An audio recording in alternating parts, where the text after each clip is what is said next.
ఇరాన్పై భీకర దాడులు చేస్తాం, చమురు నిక్షేపాలన్నీ నాశనం చేస్తాం, ఖర్గ్ ఐలాండ్ను అదుపులోకి తీసుకుంటాం, హర్మోజ్ జలసంధిని తెరుస్తాం, ఇక మా నియంత్రణలోనే కొనసాగుతుంది.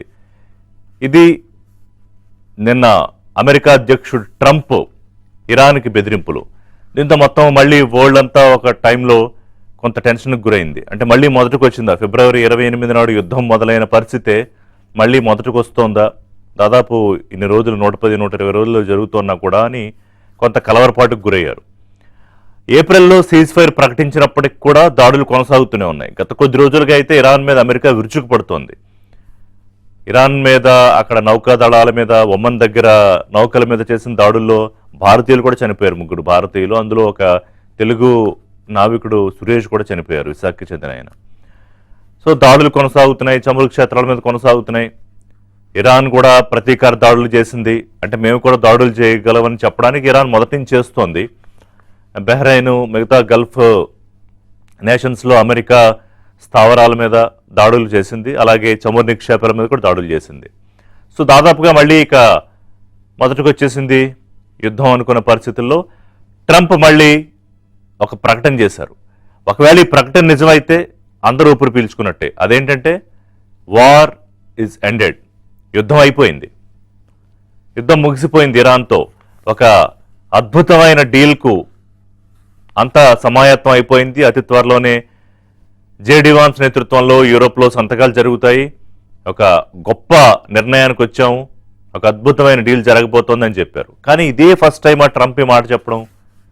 ఓ డజన్ పైగా చెప్పారు. ఈ ఫిబ్రవరి 28 నుంచి ఇప్పటి వరకు అయిపోయింది, అంతా బ్రహ్మాండంగా ఉంది, ఇరాన్ ఒప్పేసుకుంది, డీల్ జరిగిపోతోంది, ఇక హర్మూజ్ జల్సన్ తెరిచేస్తాం, ఇబ్బంది లేదు అని. ఈ మధ్యలో ఎన్నో ఆటుపోట్లు. ఒకవైపు సంక్షోభం దిశగా వెళ్ళిపోయిన దేశాలు, ఇంధన సరఫరా సప్లై చైన్ నిలిచిపోయింది, క్రూడ్ ఆయిల్ భారీగా పెరిగిపోయింది, మళ్ళీ పడిపోయింది, గ్యాస్ ధరలు పెరిగిపోయాయి, భారత్ మీద ఎఫెక్ట్ పడింది, గల్ఫ్ నేషన్స్ అయితే ఉక్కిరిబిక్కిరైపోయాయి, అక్కడున్న చమురు నిక్షేపాల మధ్య దాడులు. మధ్యలో పాకిస్తాన్ ఒక మెసెంజర్ పని చేసింది, నేను చేసేస్తా అని. కానీ ట్రంప్ మాట ఎంతవరకు నమ్మగలుగుతాం? ఇన్ని పిల్లి మొగ్గలు వేసిన తర్వాత ఇన్నాళ్లలో 12-13 సార్లు అయిపోయింది, యుద్ధం ముగిసిపోయింది, డీల్ బ్రహ్మాండం కుదిరిపోయింది అన్నాక ఇప్పుడు కూడా ఇరాన్ ఏమంటోంది?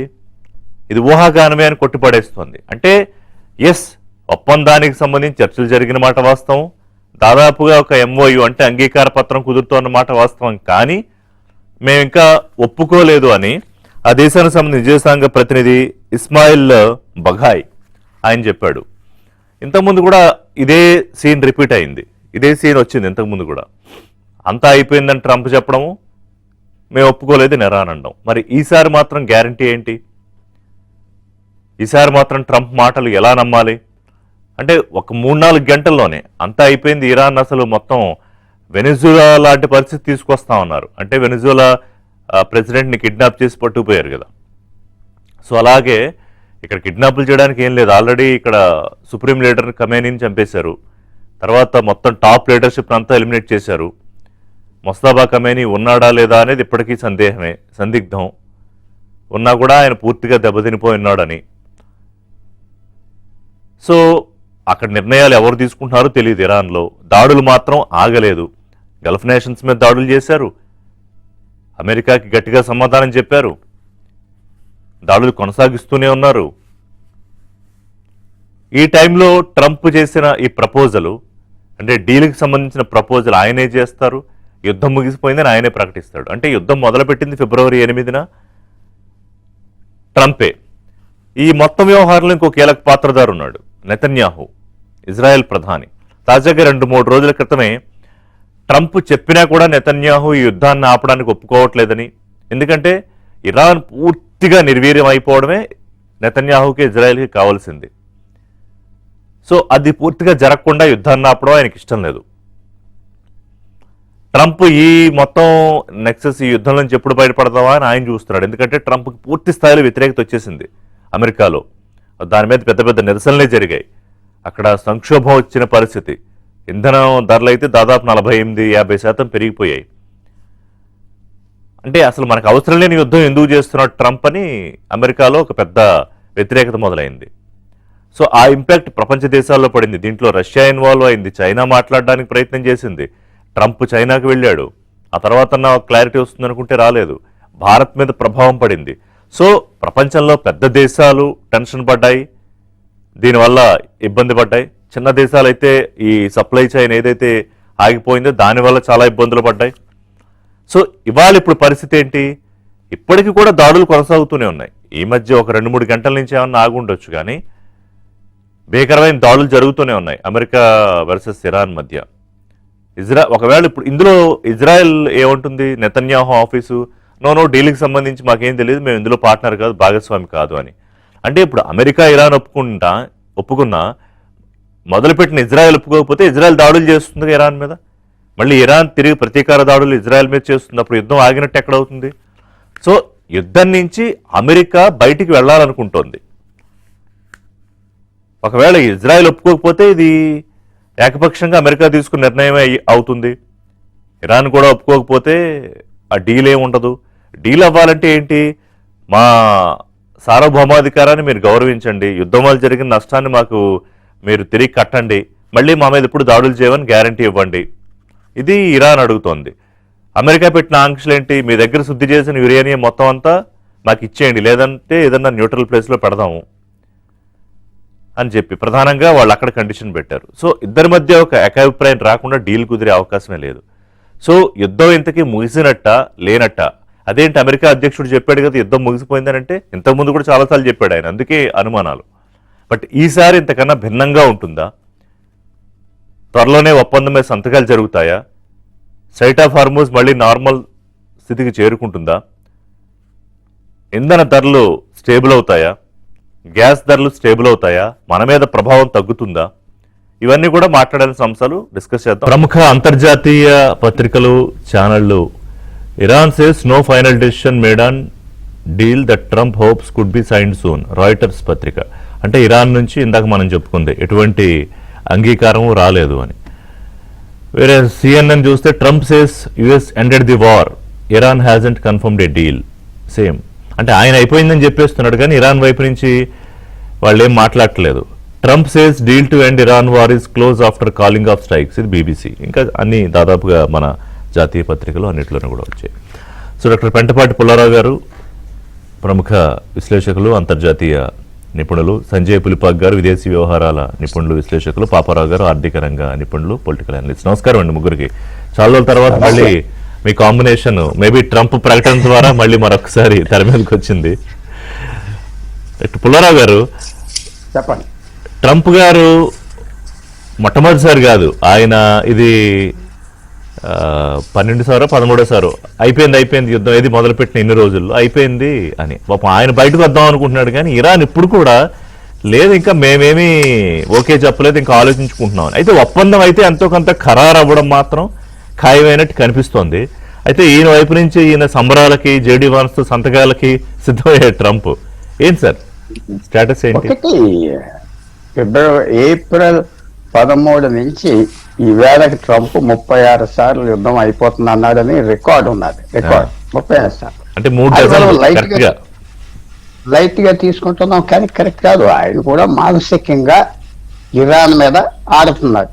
వాళ్ళు బ్రతిమాలుతున్నారు, కాలు పట్టుకుంటున్నారు, అగ్రిమెంట్. అదంతా అతను చాలా సింపుల్ గా తీసేసుకొని పోతే ఒక్కటి ఏమిటంటే కనపడేది చాలా వరకు అగ్రిమెంట్ అయిపోయింది. ఇరాన్ అలాగే అంటారు, ఇంకా అవ్వలేదు, ఇంకా మేము కన్సిడర్ చేస్తున్నాం, ఏదో పెద్ద రిలక్టెంట్ గా వస్తున్నట్టుగా. ఏమిటంటే మార్పు వచ్చింది ఈ గత నెలలో. పాకిస్తాన్ వెనక్కి వెళ్ళింది, ఖతార్ ముందరకు వచ్చింది డిస్కషన్స్ కి. ఖతార్ వాళ్ళు 3 లక్షల జనం అంతే, కానీ వాళ్ళకి ఎక్కువ ఇంట్రెస్ట్ ఉన్నది. మళ్ళీ ఇరాన్ యుద్ధం స్టార్ట్ అయిపోతే వాళ్ళ గ్యాస్ ని డ్యామేజ్ చేస్తారు, ఇంకో 2-3 సంవత్సరాల వరకు ప్రొడక్షన్ పూర్తి అవ్వదు. ఇవన్నీ ఉన్నాయి. వచ్చిన మనం ఆలోచించుకోవాల్సింది పాకిస్తాన్ కొద్దిగా తగ్గించాడు. ఎందుకంటే పాకిస్తాన్ మీద అనుమానం వచ్చినప్పుడు ఈ ఏదో అగ్రిమెంట్ సంతకం పెట్టే అని ఇరాన్కి చెప్పారు. ఏదో పెట్టేయి, తర్వాత ఎవరు ఇంప్లిమెంట్ చేస్తాడు, ఎవడు చూస్తాడు, ట్రంప్ వెళ్ళిపోతాడు 2 సంవత్సరాల్లో. అది ఖతార్ కూడా అప్పుడు ఖతార్ మొదలు తీసాడు. తర్వాత ఖతార్కున్న కొద్దిగా పరువు ప్రతిష్ట డబ్బులు ఉన్నాయి కాబట్టి వాళ్ళ మాట ఇరాన్ వెళ్తాం, పక్క దేశం ముస్లిం దేశం చేతులు చాపతో డబ్బుకి వాల్యూ ఉన్నదని ఖతార్, కొన్ని దేశాలు సౌదీ అరేబియా కూడా కొంతవరకు వాళ్ళు కలిసి ఇరాన్తో కూడా చెప్పేది ఏంటంటే ట్రంప్ ఎన్ని రోజులు ఉండడు, ఏదో అగ్రిమెంట్ కావాలి, ఏదో అగ్రిమెంట్. అది మీరు చూడవలసింది ఏంటంటే ఈ అగ్రిమెంట్ వల్ల శాంతి వచ్చేస్తుంది, పూర్తిగా ఇరాన్ తగ్గిపోతుంది, ఇజ్రాయెల్ ఒప్పుకుంటుంది, ఇవన్నీ ఉండవు. కానీ అగ్రిమెంట్ అనేది పెట్టేస్తే వెళ్ళిపోతుంది కదా అని ట్రంప్ ఎన్ని రోజులు ఉంటాడు, ట్రంప్తో గొడవ ఎందుకు అని ఆ వ్యూ వచ్చింది ముందలకి. ఆ ట్రంప్ కూడా ఆ వ్యూ ఏదో సంతకం పెట్టేద్దాం, ముందర ఇది దాటుదాం, అక్కడ ఇరుక్కుపోయాను, ఇసుకల్లో దిగిపోతున్నాను, అరబ్ ఇసుకల్లో అని వస్తుంది కాబట్టి బయటికి రావాలి. సో అగ్రిమెంట్ వస్తుంది. ఆయిల్ ప్రైస్ కూడా నన్ను రాత్రి నుంచి పడిపోయింది, చూస్తున్నారు కదా. అది యూరోప్ కూడా సంతకానికి మార్చారు అని ట్రంప్ అన్నాడంటే కొంచెం సీరియస్గా ఉన్నారు. పాకిస్తాన్లో సంతకం పెడితే అంత వాల్యూ లేదు అని కూడా వచ్చింది. ఎందుకంటే వాళ్ళు అమెరికన్ సెనెట్ లో అక్కడక్కడ అనుమానాలు వచ్చినాయి, పాకిస్తాన్ రెండు పక్కన ఆడుతుందా అని. సరే, అది వేరే స్టోరీ. ఒప్పందం అయిపోయింది. ఇరాన్ ఏంటంటే అలా ఇంకా చేయలేదు, రిలక్టెంట్ గా చేస్తున్నట్టుగా ప్రపంచానికి ఆ జనానికి చూపెట్టుకుంటారు. అది మాత్రం అగ్రిమెంట్ మంచిదా చెడ్డదా అని అనవసరం. నా వ్యూ, చాలా మంది వ్యూ ఏమిటంటే బయట ఎక్స్పర్ట్స్ వాళ్ళు ఏదో అగ్రిమెంట్ పెట్టేస్తే అయిపోయింది కదా, ట్రంప్ హయాం అయిపోయాక ఎవరు అడుగుతారు? ఆఫ్ఘాన్ అమెరికా ఏదో అగ్రిమెంట్ పెట్టారు 2019లో, ఎవరు పాటించారు? అది ఎవరు చేస్తున్నారు వెళ్ళిపోయాక? సో ఆ వ్యూ ఉన్నది, అగ్రిమెంట్ వస్తుంది. పాయింట్ ఏంటంటే ఇజ్రాయెల్ దీంతో ఫుల్గా హ్యాపీగా ఉండదు, తర్వాత మళ్ళీ మామూలుగా జరుగుతూ ఉంటాయని. మనం చాలా సీరియస్ సిచ్యువేషన్ ఇంకా మిడిల్ ఈస్ట్ లో కాదు, మన ప్రాంతం అంతా ఫ్యూచర్ లో ఉంటుంది. యుద్ధం ఎక్కడైనా రావచ్చు, సీరియస్ అవుతుంది, ఎవరైనా స్టార్ట్ చేసి ఆఫ్ చేసేవాళ్ళు లేరు. సో ఇరాన్ యుద్ధం తీసుకొచ్చింది ఏంటంటే ఇది ఒక కొత్త మార్పు ప్రపంచంలో తీసుకొచ్చింది. యుద్ధం ఈజీగా చేసేయచ్చు, ఏమవుతుంది ఆ ఫీలింగ్ వచ్చింది. కానీ మీరు అడిగేందుకు ఒప్పందం 99% అయిపోయింది, ఇద్దరు ఒప్పుకుంటారు. ఒప్పందం రాసిన కాగితానికి విలువేంటి? కొన్ని రోజులు ఉంటుంది, తర్వాత మన ఇష్టం అని ఇరాన్ ఒప్పిస్తున్నారు. Qatar, Saudi Arabia. ఇరాన్ కూడా బాంబింగ్ చేస్తుందంటే కువైట్ ఏం చేస్తుంది, యుఏఈ చేస్తుంది, జోర్డన్ చేస్తుంది. సౌదీ అరేబియాని ఖతార్ని చేయట్లేదు కదా, చూసుకున్నారు కదా, మానేశారు కదా వాళ్ళ మీద వేయటం. సో ఇవన్నీ లోపల ఉన్న పాలిటిక్స్. సంజయ్ గారు, ఇప్పుడు భీకరమైన దాడులు చేసేస్తున్నాము, మొత్తం స్వాధీనం చేసేసుకుంటాం అని చెప్పారు ట్రంప్. మళ్ళీ అందరికి టెన్షన్ మొదలైంది. కాసేపట్లోనే తూచి అదేం లేదు, డీల్ అన్నారు ఆయన. అంటే ట్రంప్ ఇప్పుడు పుల్లారావు గారు చెప్పినట్టు ఆయన బాధ కూడా మనం అర్థం చేసుకోవడానికి ప్రయత్నం చేస్తే ఎప్పటి నుంచో ఆయన దీంట్లో ఎగ్జిట్ అవుదామని ట్రై చేస్తున్నారు. కాకపోతే కుదరట్లేదు. ఏదో రకంగా ఇది అయిపోయింది, ముగిసిపోయింది, మేము పైచేసి సాధించామని ఒకసారి అన్నారు. లేదు ఇద్దరం అనుకూలంగా మంచి డీల్, బ్రహ్మాండమైన డీల్ చేసేసుకుంటున్నాం, అదేదో లోక కళ్యాణానికి పనికొస్తుందని చెప్తున్నారు. ఇప్పుడున్న పరిస్థితుల్లో డీల్ అంటే ఏంటి? ఇద్దరికి అంగీకారం జరిగే పాయింట్స్ అందులో ఉండాలి, చెరువైపుల నుంచి సంతకాలు పెట్టుకోవాలి. ఆ విదేశాంగ మంత్రి ఆ ప్రతినిధో, ఈ విదేశాంగ మంత్రి ప్రతినిధో. కానీ అసలైన ఇప్పుడే మనం చూస్తున్నట్టు అణ్వాయుధం ఉండకుండా మేము ఇరాన్ దగ్గర డీల్ చేస్తున్నామని ట్రంప్ అంటే దానికి ఒప్పుకోవాలి కదా. ఇప్పుడు ఇరాన్ ఏది ఆ శుద్ధి చేసిన యురేనియాన్ని రష్యాకి ఇస్తారా, అమెరికాకి ఇస్తారా, లేకపోతే ఇండియాకి ఇస్తారా, ఇంకో చోట పెడతారా అనేది ఏంటి కరెంట్ స్టేటస్? థ్యాంక్స్ అండి, ముందుగా ప్రోగ్రామ్ కి ఇన్వైట్ చేసినందుకు. అలాగే పుల్లారావు గారికి, పాపారావు గారికి నమస్కారం అండి. మీరు చెప్పినట్టు చూసినట్టయితే కనుక ఇదేదో T20 మ్యాచ్ లాగా అటు నుంచి ఇటు స్వింగ్ అవుతోందండి. యుద్ధం అవుతుందా కాదు, పీస్ డీల్ ఇదిగో అయిపోతుంది అని. దురదృష్టం అంటే ఒక యుద్ధం, ఇంత భీకరమైన యుద్ధాన్ని మనం T20 మ్యాచ్ తో కంపేర్ చేసుకోవాల్సి వస్తుంది. కానీ సిచ్యువేషన్ అలా ట్రంప్ వైఖరి వల్ల ట్రంప్ వైఖరి వల్ల అని చెప్పుకోవచ్చు అండి. మనం చూసినట్టయితే కనుక June 8th, 9th నాడు 8th or 9th ఒక అమెరికన్ హెలికాప్టర్ ని కూల్చేయడం జరిగింది. అపాచే హెలికాప్టర్ ని పర్షియన్ గల్ఫ్ లో కూల్చేయటం జరిగింది. వెంటనే అమెరికన్స్ రిటాలియేట్ చేయటం జరిగింది పెద్ద ఎత్తున. దాదాపు 50 మిలిటరీ బేసెస్ ని మేము టార్గెట్ చేశాము. అలానే రేడార్ స్టేషన్స్, కమ్యూనికేషన్స్, మిగతా ఎయిర్ డిఫెన్స్ సిస్టమ్స్ ని వాటిని పెద్ద ఎత్తున టార్గెట్ చేశామని చెప్పడం జరుగుతుందండి. అంటే ఈ 3 నెలల పాటు జరుగుతున్న యుద్ధంలో సీజ్ ఫైర్ వచ్చిన తర్వాత కూడా ఇంకా ఇరాన్ దగ్గర పటిష్టమైన ఎయిర్ డిఫెన్స్ ఉందని అమెరికన్స్ చెప్పనట్టే చెప్పడం జరిగిందండి. ఎందుకంటే ఇన్నింటి బాంబ్ చేశాం మేము అని చెప్తున్నారంటే దే స్టిల్ హ్యావ్ ఇంకా డిఫెన్స్ ఫోర్సెస్ ఉన్నాయని. బట్ బ్రాడ్ గా పెద్ద ఎత్తున దాడులు చేయడం జరిగింది. ఇరాన్ కూడా రిటాలియేట్ చేయడం జరిగింది. మనం చూసాం బహ్రెయిన్ కానీ, కువైట్ కానీ, ఖటార్ కానీ, ఇలాంటి ప్రాంతాల్లో కువైట్, జోర్డాన్, బహ్రెయిన్ అండి, ఖటార్ మీద చేయలేదు. ఈ 3 ప్రాంతాల మీద ఇరాన్ పెద్ద ఎత్తున రిటాలియేట్ చేసింది. బహ్రెయిన్ లో అయితే కనుక US 5th fleet naval base ఉంటుంది కదా, దాని మీద కూడా అటాక్స్ చేసినట్టు వార్తలు వస్తున్నాయి. బట్ ఏదైతే ఇంకా పెద్ద ఎత్తున యుద్ధం అవుతోంది అన్న తరుణంలో మనం చూసాం కొన్ని గంటల్లోనే డొనాల్డ్ ట్రంప్ ఇంకే ఉంది శాంతి చర్చలకి వెళ్ళిపోతున్నాం అని చెప్పడం జరిగిందండి. మన పుల్లారావు గారు చెప్పినట్టు పాకిస్తాన్ కాకుండా ఈ మధ్య కాలంలో ఖటార్ పెద్ద పాత్ర పోషించడం జరిగింది. హిస్టారికల్ గా చూసుకుంటే, అంటే గత దశాబ్ద కాలంగా తీసుకుంటే కనుక ఖటార్ పెద్ద పాత్ర పోషిస్తూనే వచ్చింది. కాకపోతే ఈ యుద్ధం ప్రస్తుతం ఉన్న యుద్ధం స్టార్ట్ అవ్వక ముందు ఖటార్ కొద్దిగా వెనక్కి వెళ్ళింది. ఎందుకంటే అనుకోకుండా అమెరికన్స్ దాడి చేయటం, తర్వాత ఇరానియన్స్ ఖటార్ మీద దాడి చేయటం వల్ల వాళ్ళు కొద్దిగా మేము నెగోషియేట్ చేయటం సరికాదు అనుకున్నారు. ఏదైతే ఈ రోజు నెగోషియేషన్ స్టార్ట్ అవుతుంది. మీరు అన్నట్టు పీస్ డీల్ లో ఏమవుతుంది, ఎప్పుడవుతుంది అని చెప్పడం కష్టంగా ఉందండి. ఎందుకంటే వేరియస్ ఇంటర్నేషనల్ రిపోర్ట్స్ ఏం చెప్తున్నాయంటే, దాదాపు ఎక్స్చేంజ్ ఆఫ్ ఇన్ఫర్మేషన్ ముస్తఫా ఖమేనీకి తర్వాత US లీడర్షిప్ కి మధ్య ఇన్ఫర్మేషన్ ఎక్స్చేంజ్ అవ్వాలంటే 5 days పడుతుందండి. అమెరికన్స్ ఏమన్నా ప్రపోజల్స్ పంపిస్తే అవి డిజిటల్ గా కాకుండా వాటిని ఒక వ్యక్తి తీసుకుని వెళ్లి ముస్తఫా ఖమేనీకి ఇవ్వాల్సి వస్తుంది. ఎందుకంటే డిజిటల్ కమ్యూనికేషన్ కనుక ఎస్టాబ్లిష్ అయితే ముస్తఫా ఖమేనీ ఎక్కడున్నారో తెలిసిపోతుంది కదా. అది అవాయిడ్ చేయడానికి వాళ్ళు హ్యూమన్ కొరియర్స్ అంటున్నారు, అంటే మనుషుల్ని వాడుకుంటున్నారు. నలుగురు పాతకాలం నాటి అదే పావురాలు మాత్రం వాడట్లేదు ఇంకా. అవును.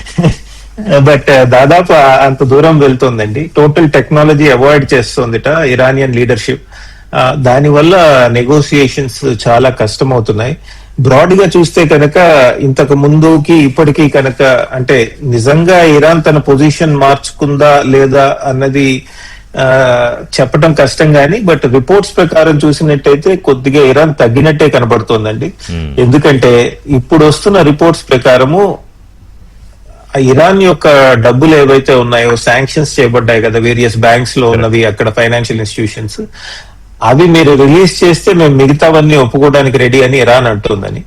కాదు, మీరు ప్రోగ్రెస్ చూపించండి, న్యూక్లియర్ శుద్ధి చేసిన యురేనియం కానీ లేదా ఇటు స్ట్రైట్స్ ఆఫ్ హర్మూజ్ కానీ వీటిలో మీరు కనుక ప్రోగ్రెస్ చూపిస్తే మేము వాటికి యాక్సెస్ ఇస్తాము అని అమెరికన్స్ చెప్పడం జరుగుతుందండి. ఒకవేళ ఇదే కనుక నిజమైతే, తెలియదండి ఇది నిజమా అబద్ధమా తెలియదు, ఇదే కనుక నిజమైతే అంటే హిజ్బుల్లా, అటు హౌతీస్ ఇటు హిజ్బుల్లా, వాళ్ళ సంగతి ఇరాన్ వదిలేసిందా? అసలు వాళ్ళ సంగతి ఇంతకు ముందు వాదించేది కదా ఇరాన్.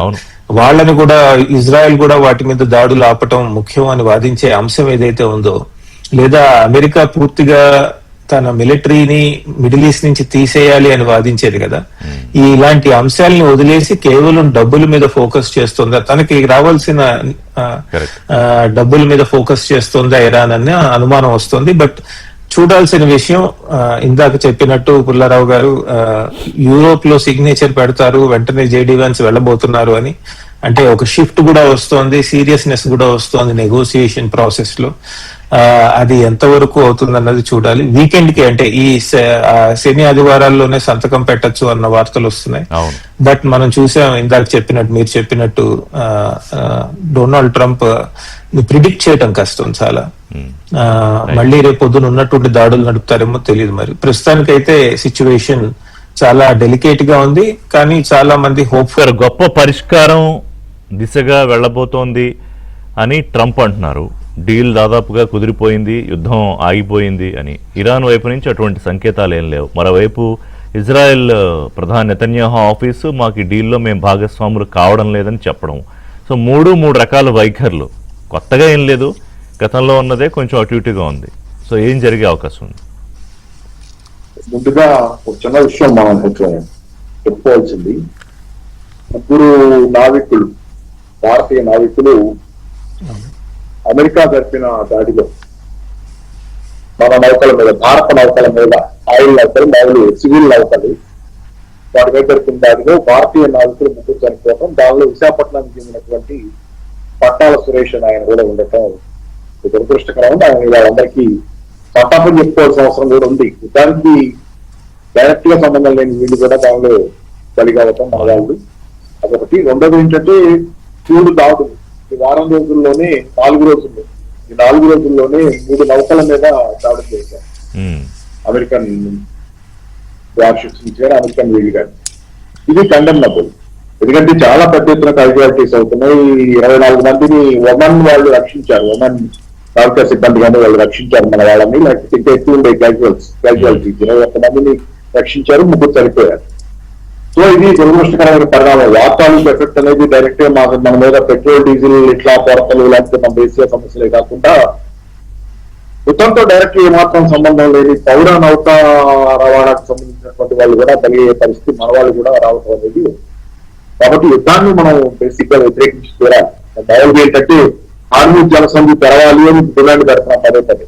అది కాదు, అమెరికా యుద్ధాన్ని ఆపాలి, యుద్ధం ఆపాలనేది డిమాండ్ పెట్టడం బేసిక్ మెసేజ్ ఇక్కడ మాట్లాడుతున్నారు ఇప్పుడు మన వాళ్ళు కూడా. సరే, రెండోది ఏంటంటే ఇక ట్రంప్ విషయానికి వస్తే ట్రంప్ గురించి ఒక ఆయన పుస్తకం రాశాడు. మొన్న బుక్ షాప్ లో చూసా, కొన్నేదే ఉంది అన్నట్లు పట్టించుకోలేదు కానీ mad man in white house అనేది డైరెక్ట్ గా రాశాడు. హెడ్డింగ్ చూసాను. అవును, డైరెక్ట్ గా రాశాడు. వైట్ హౌస్ లో పిచ్చివాడు అని డైరెక్ట్ గా మ్యాడ్ మ్యాన్ అనే మాట వాడాడు. సో అంత డైరెక్ట్ గా ట్రంప్ పిచ్చివాడు అనే లెక్కలోనే చాలా మంది ఆ మధ్యకాలంలో సైకియాట్రిస్టులు కూడా, ప్రొఫెషనల్ సైకియాట్రిస్టులు కూడా ఆయన్ని సైకియాలైజ్ చేసి చాలా క్రిటికల్ గానే మాట్లాడారు. డేంజరస్ మనిషి తన చేతిలో అమెరికా ఉండటం ప్రమాదం అట్లాంటి మనిషి. కానీ రెండోది ఏంటంటే మామూలుగా గోబెల్స్ నీతి ఏంటంటే ఒక అబద్ధాన్ని 100 సార్లు చెప్తే అది నిజం అవుతాయి. ఒకే అబద్ధం చెప్పాలి కాబట్టి పదే చెప్పాలి. కానీ ట్రంప్ అది కూడా జాతి కట్టాల. ఈ పెట్రోల్ వ్యవహారం లాగా శాంతి ఒప్పందం గురించో లేకపోతే దాని గురించి రోజుకో అబద్ధం చెబుతాడు. కాబట్టి ఏ అబద్ధం అతకటాలి అక్కడ. ఒకే అబద్ధాన్ని పక్కగా చెప్పగలిగితే ఎవరు నిలబడేదేమో. అబద్ధం చెప్పడం కూడా పక్కగా చేతగా అన్నటువంటి స్థాయిలో ఆయన మ్యాగ్నెస్ ఉందనేది కనపడుతుంది. కాబట్టి ఈ రకంగా ట్రంప్ మాట్లాడుతున్నారు. ఒక పక్క ఏమంటారు, ట్రంప్ శాంతి ఒప్పందం కుదరబోతుంది కాబట్టి ఇక టైమును సమయం ప్లేసే తేలాలి ఎక్కడ జరుగుతుంది ఒప్పందం అనేది. కాబట్టి ఈ కాల్పులు విరమించుకున్నాను. నేను మొన్న రాత్రికి ఇరాన్ అయిపోద్ది అన్నాడు. తెల్లారేమైంది, బెలూన్లో హీలియం గ్యాస్ పోయినట్టు అయిపోయింది.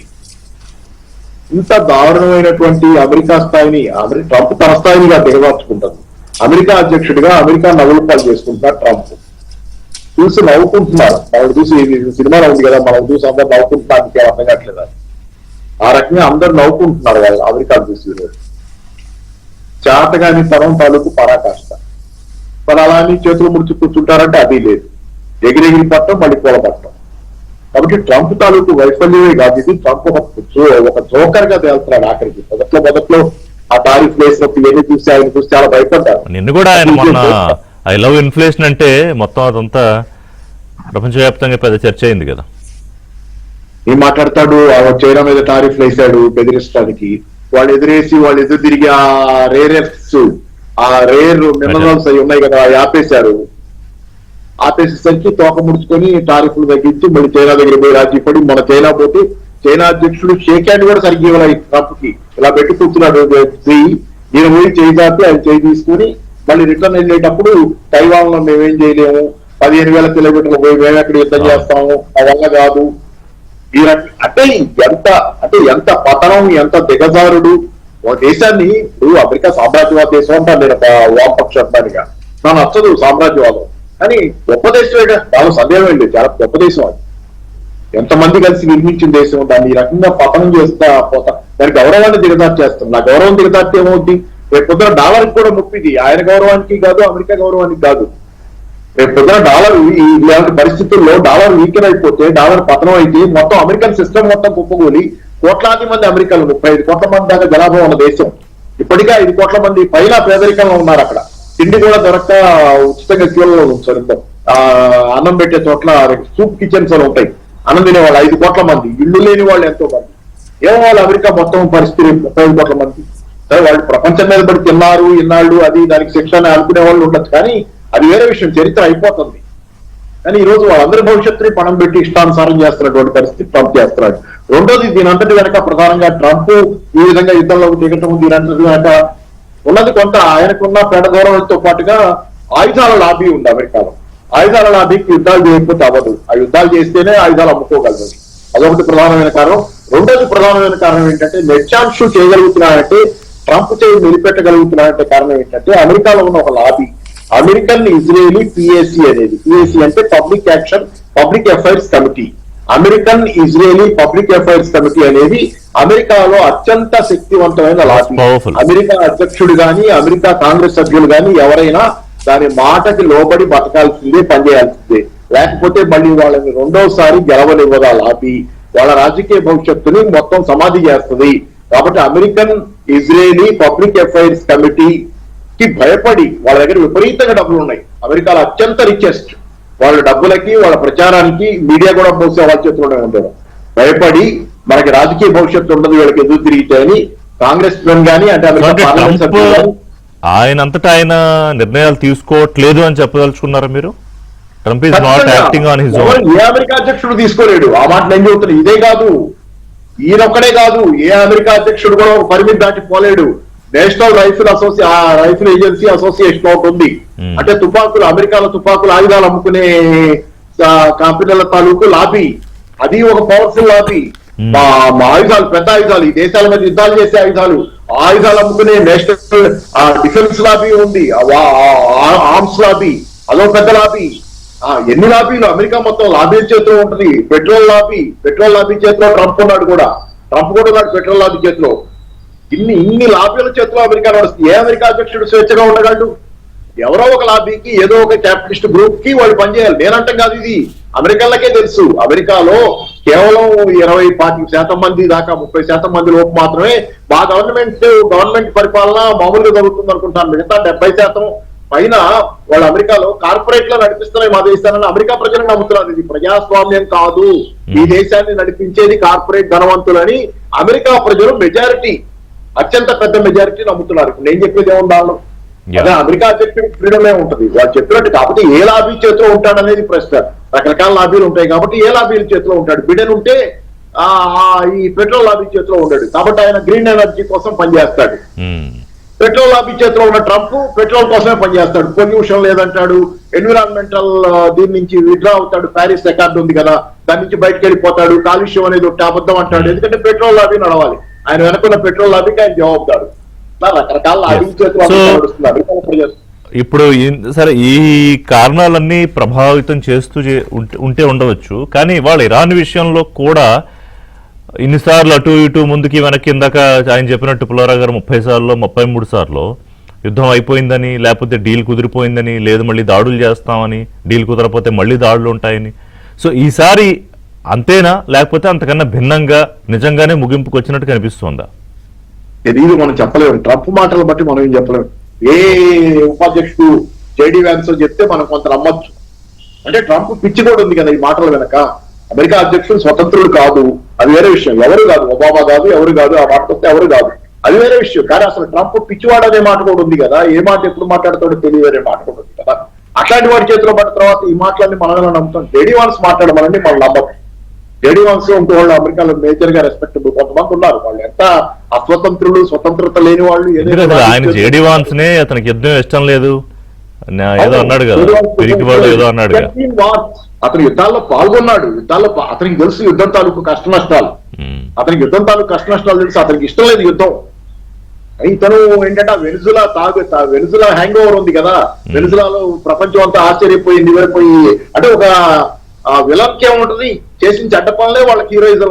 తను చేసిన చెడ్డ పనులే ఒక విలన్ కి అదే హీరోయిజం. విలన్ కి వెనుజులా అధ్యక్షుడు ఎత్తు రావడం చాలా పెద్ద హీరోయిజం లా కాబట్టి ఇరాన్ మీదకి పోయాడు అదే హ్యాంగ్ ఓవర్ లో.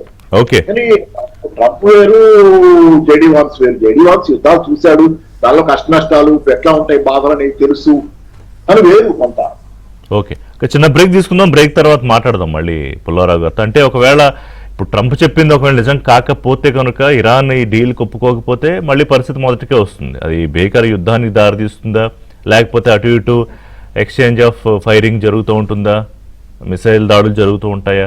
ఈ మధ్యలో నెతన్యాహు పాత్ర, అంటే ఇందాక పాపారావు గారు చెప్పినట్టుగా లాబీ ఒకవైపు అయితే నెతన్యాహుకి, ఆయన దేశానికి, లేకపోతే ఆయనకు వ్యక్తిగతంగా యుద్ధం జరుగుతూ ఉండడమే ముఖ్యమా? పుల్లారావు గారు, అణ్వాయుధాలపై ఇరాన్ రాజీ పడింది, త్వరలో యూరోప్ లో సంతకాలు ఉంటాయని ప్రకటనలో భాగంగా ట్రంప్ చెప్పారు కదా. ఇరాన్ వైపు నుంచి ఏమీ ఒక పాజిటివ్ రెస్పాన్స్, అంటే ఆయన అనుకున్న రెస్పాన్స్ అయితే ఇప్పటిదాకా లేదు, లేదా తెర వెనక ఏం జరుగుతుందో మనకు తెలియదు. కానీ పాసిబిలిటీస్ ఏంటి? ఇవాళ తన బలం అని ఏదైతే అనుకుంటుందో ఇరాన్, అణ్వాయుధాలు తయారీ చేయడానికి సరిపడా ఆ మెటీరియల్ ఏదైతే తన దగ్గర పెట్టుకుందో అనుకుంటుందో, అలాగే ప్రపంచానికి ఇప్పటిదాకా తనేంటో చూపించగలిగిందో, ఇన్నాళ్ళు యుద్ధంలో సస్టైన్ అవ్వడం, నష్టం చాలా జరిగి ఉండొచ్చు, బట్ నిలబడింది కదా. సో ఏంటి పాసిబిలిటీ సార్? మీ ఇరాన్కి ముఖ్యమైన విషయం ఏంటంటే వాళ్ళ గవర్నమెంట్ ఆ గవర్నమెంటే కంటిన్యూ అవుతారు, ఇంకా అది విశేషం. రెజ్యూమ్ చేంజ్, అసలు ప్రభుత్వ సమస్యనే మార్చేస్తామన్న వాళ్ళు 2 సంవత్సరాలు బట్టి ఆ గవర్నమెంట్ తో సంతకం పెడుతున్నారు. వాళ్ళకి ఇంకా ఫ్రీడమ్ వచ్చింది. ఇరాన్ చెప్పేది మొదల నుంచి మాతో సంతకం పెట్టాలి, ఇంక యుద్ధం చేయాలి, డైరెక్ట్ గా ఉంటారు. అదైపోయినది, సక్సెస్ అయిపోయారు ఇరాన్ దాంట్లో, చాలా సక్సెస్. ఆ కమేనీని చంపేయటం చెడ్డ పని అవ్విందని ఇప్పుడు ఆల్రెడీ ఆలోచిస్తున్నారు. 180 రోజుల్లో అతను కొంచెం మొదటిగా ఉండేవాడు, భయపడేవాడు, అలాగే కంటిన్యూ అవుతే బాగుండమేమో. ఇప్పుడు ఎక్కడ లేని ఇంపార్టెన్స్ ఇరాన్కి ఇచ్చేసాం. ఆ గవర్నమెంట్ తో సంతకం పెట్టి ఇంకా గవర్నమెంట్ అని మార్చడానికి వీల్లేదు, ఇంకా గవర్నమెంట్ జోలికి వెళ్ళటానికి వీల్లేదు, ఎవరిని ఆ లోపల సపోర్ట్ చేయడానికి వీల్లేదు. వాళ్ళ ఇష్ట రాజ్యం 45 సంవత్సరాలు పరిపాలించారు, ఇంకో 40 సంవత్సరాలు ఎంతైనా పరిపాలిస్తారు, ఆ లిమిట్ లో ఉంటే ఎవరు అల్లోకి రాదు. ఇరాన్ యుద్ధం వల్ల ఇరాన్కి పెద్ద అడ్వాంటేజ్ వచ్చింది. నష్టపడిపోయారు. ఆ అణు ఆయుధాలు ఏదో అప్పచెప్తారంటే అప్పచెప్తారు. కొత్తగా టాక్ ఏమొచ్చింది? ఈ పాకిస్తాన్ ఇరాన్ ఇదేదో సొంతంగా చేస్తున్నారా, చైనా సప్లై చేసిందా, నార్త్ కొరియా సప్లై చేసిందా, వాళ్ళ నుంచి కొనుక్కోవచ్చు కదా. అంటే ఓపెన్ గానే సాంకేతిక సహకారం రష్యా అందిస్తోంది, లేకపోతే చైనా అందిస్తోంది అని వాళ్ళు మాట్లాడారు కదా. అది ఏంటంటే ఈ యుద్ధం తప్పలేదు, అలా టెన్షన్ వచ్చింది. ఇజ్రాయెల్, ఇరాన్, అమెరికా మధ్యన ఒప్పందానికి వచ్చారు. ఒప్పందానికి వస్తారు, నాకేం డౌట్ లేదు.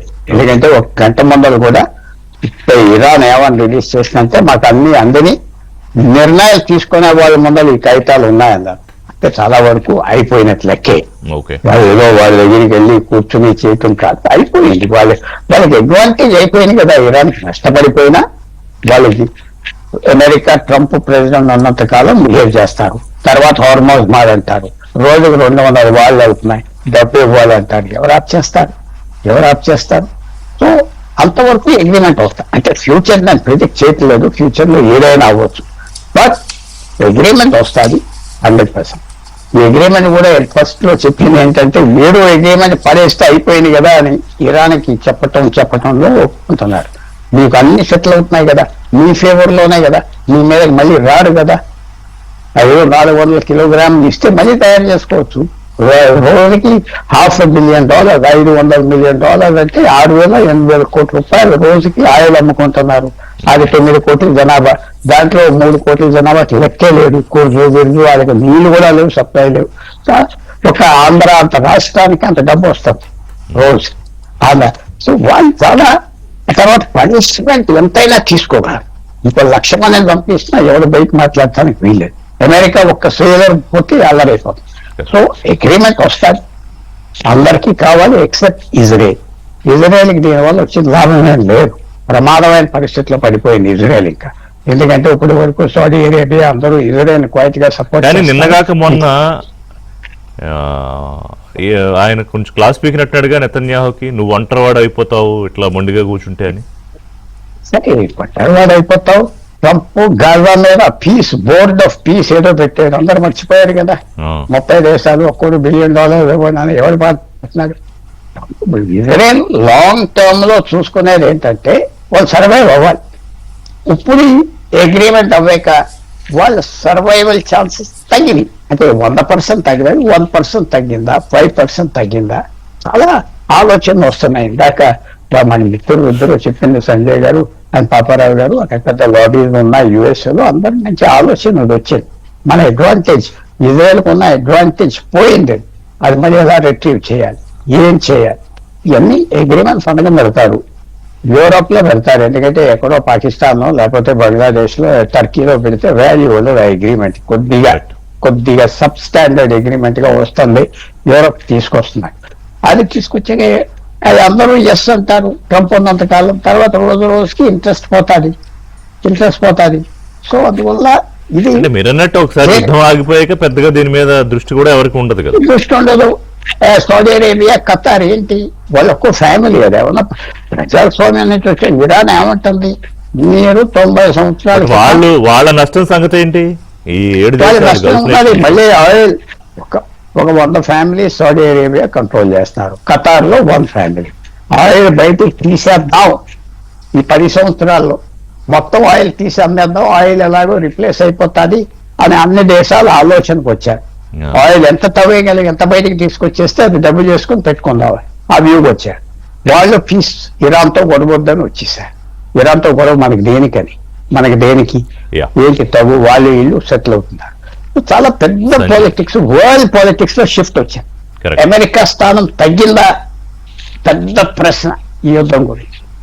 ఓకే సంజయ్ గారు, ఇప్పుడు ఎందుకు మొదలు పెట్టారు అన్న మొదలు పెడితే ఒకవేళ ఆగిపోయింది అనుకుంటే, that's look at that way, యుద్ధం ఒకవేళ ట్రంప్ చెప్పినట్టు ఆగిపోయింది అనుకుంటే డీల్ అయిపోయాక మొదలుపెట్టిన కారణం ఏంటి, మధ్యలో జరిగింది ఏంటి, ఒకవేళ ఆపితే అమెరికా ఇజ్రాయెల్ సాధించింది ఏంటి, అలాగే ఇది ఎవరికి నష్టాన్ని మిగిల్చింది, ప్రపంచానికి ఏం పాఠాలు నేర్పించింది? చాలా మంచి ప్రశ్న అండి. అసలు స్టార్ట్ చేసింది కారణాలు ఏంటి? 2 ముఖ్యమైన కారణాలు ఉన్నాయండి. ఒకటి, ఇరానియన్ న్యూక్లియర్ ప్రోగ్రామ్ ని వెనక్కి తోయాలి, తర్వాత ఇరాన్ లో ప్రభుత్వ మార్పిడి తీసుకురావాలి.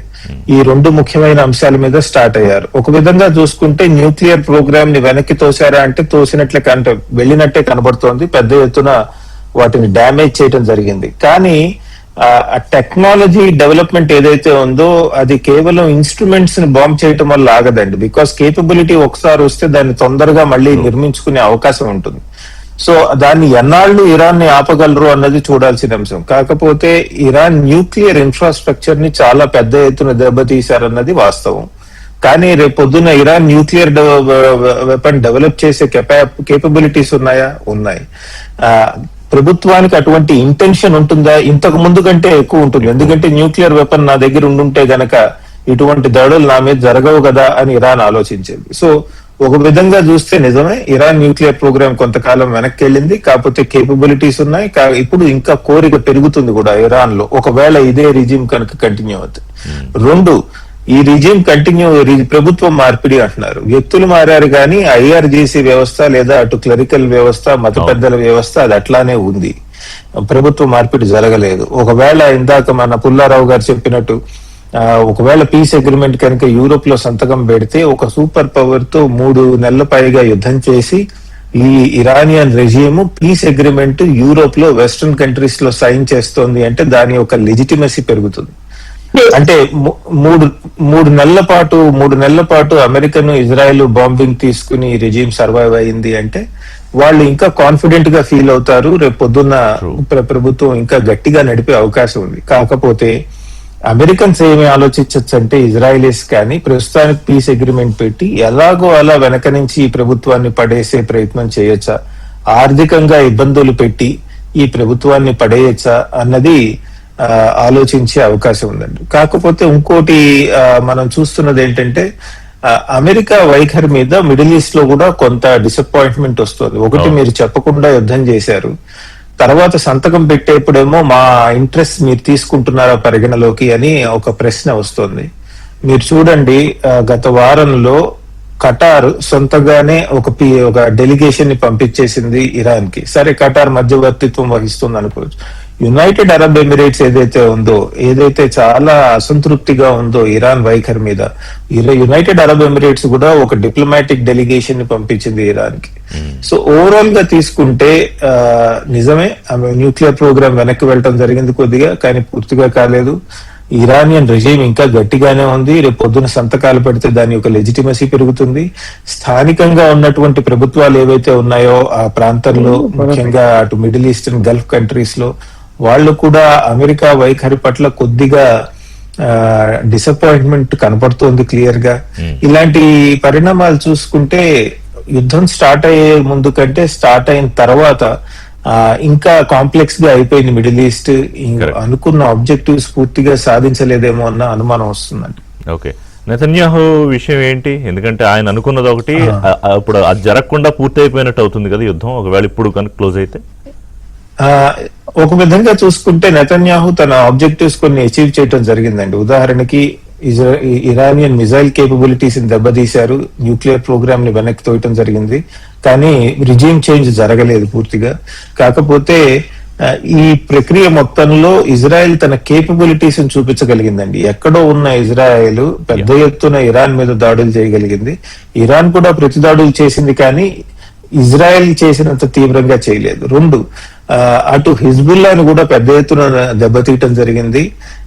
కాకపోతే పూర్తిగా తీసేసారా, చేయలేకపోయారు. అటు హౌతీస్ ను కూడా దెబ్బతీయటం జరిగింది.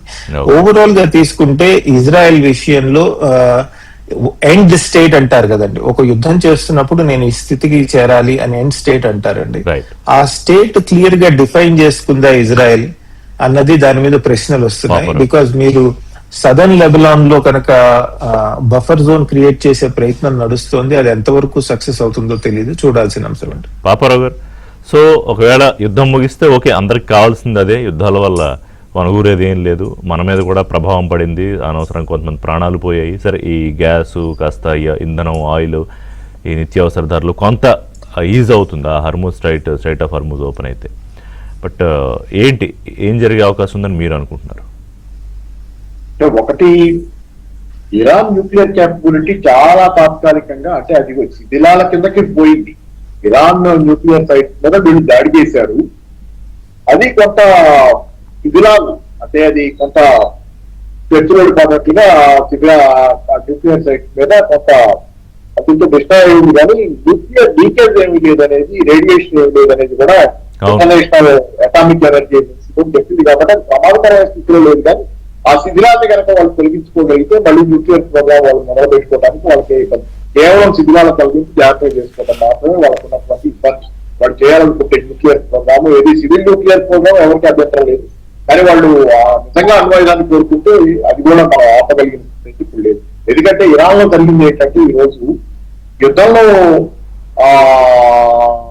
Radicals, most hard core elements అనేవాళ్ళు ఇరాన్ ని ఈ రోజు పరిపాలించగలుగుతారు.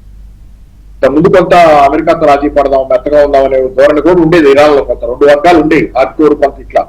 యుద్ధం తర్వాత ఇరాన్ లో హార్డ్ కోర్ ఎలిమెంట్స్ బలపడతారు. ఇరానియన్ రెవల్యూషనరీ గార్డ్ అంటున్నారు కదా, ఇస్లామిక్ రెవల్యూషనరీ, వాళ్ళు బలపడతారు, వాళ్ళు ఇరాన్ ని పరిపాలన చేయవలసింది. తర్వాత మూడోది ఏంటంటే, మిడిల్ ఈస్ట్ లో చాలా మార్పులు జరుగుతుంది. మిడిల్ ఈస్ట్ లో అమెరికా సైనిక శిబిరాలు ఉన్నాయి కాబట్టి అన్నిటికీ మిడిల్ ఈస్ట్ దేశాలు ఇక వద్దు, మాకు వెళ్ళిపోండి, వాళ్ళ రక్షణ కోసం పెట్టుకున్నారు. మామూలుగా రక్షణ అని, రక్షణ లేదని వాళ్ళకి అర్థమైంది.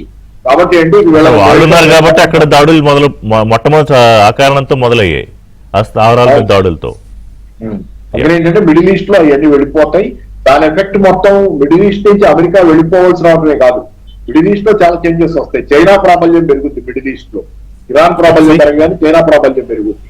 చైనా ఈ వార్లో నిజమైన విన్నారు ఎవరంటే, వీళ్ళు అటు ఇటు ఇరాన్ గురించి మాట్లాడుతున్నారు, కానీ చైనా అసలు ఒక్క తుపాకీ తోట కూడా పేల్చకుండా చైనా గెలిచింది. రైట్ సార్, చూద్దాం ట్రంప్ ఆయన అంటున్న డీల్ అది ఉంటుందా లేకపోతే ఉండదా, ఏమవుతుంది, ఇరాన్ ఏం చేస్తుంది, యుద్ధం ముగిస్తే ఓకే అందరికీ మంచిది, కుదరకుండా యుద్ధం ఆగదు. కానీ చూద్దాం ఏం జరుగుతుందని. Thank you very much Sanjay గారు, పుల్లారావు గారు, పాపారావు గారు. ఇది వాటి బ్రేక్ఫాస్ట్ అప్డేట్స్ కోసం కీప్ వాచింగ్ ఏబిఎన్ ఆంధ్రజ్యోతి.